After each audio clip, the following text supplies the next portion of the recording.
That was rad.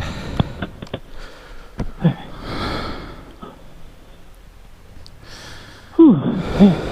That was crazy. Pooped. Whew. Okay.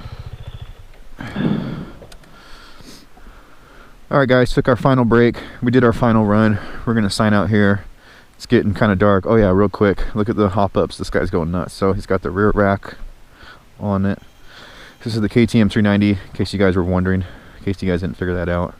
This is the one I've been running circles around all day on the CB500X. Yep, certainly.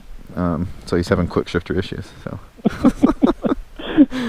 okay, so he got the handguards put on. He got the handlebars put on. You got risers put on and new grips, and these look really, really nice. Nice. These are the Chirby's X Factor. Yeah. And then this is the Pro Taper Evo Adventure. Sweet. And then I had to switch out the handlebars because the stock ones are smaller than like a standard 28 millimeter size, like a fatty size. So the clamps wouldn't work with the bars, and it was just this whole big thing. These clamps are just from an EXDF 500 or 350. They're a standard KTM part. Cool deal. And got the SW Motec tank bag. The Enduro LT, for anyone wondering. Yeah, it's got the map where we're at up here. Yep. All adventured out on the 390. So, and you got side bags coming? No, I haven't decided on. I just got them just for crash protection and just as another mounting point for this bag. Cool.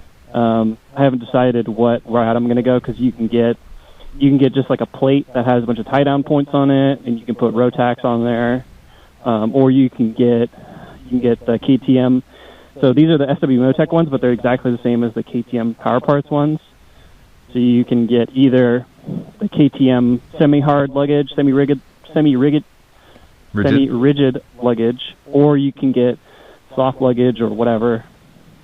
So I got options. I got to decide what I want to do. And so we're slowly finding out that some of the KTM Power Parts are made by SW Motec. Yeah, like this bag is the Dry Bag 80, but it just has a KTM logo on it. All right, so there you guys go. That's a little and the seat info for you guys. You got the seat too. It's the high seat. The high seat, so it comes up a little bit higher here. And I was sitting on it earlier. It's fine. It's much more comfortable than this. The stock seat is, so this one is, it's kind of hard to see on camera probably, but it's raised up, it's domed in the middle.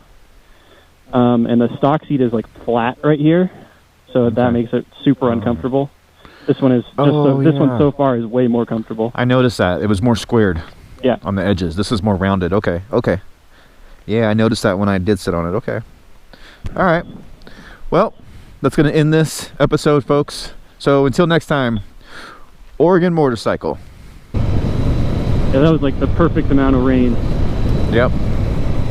That was like the perfect amount of trail too. Yep. Well, until that hill climb, but I think we could have made it. Yeah, we probably could have made it just fine, but I wasn't, I didn't want to risk it. Yeah, it's probably a good call. And we found the loop and figured out where we were, so it worked out pretty good. And we got that other trail to try. Actually, we got two of them, but you're scared of the blue one, dotted one or whatever, so I don't know if it's the quick shifter that's making you nervous or what.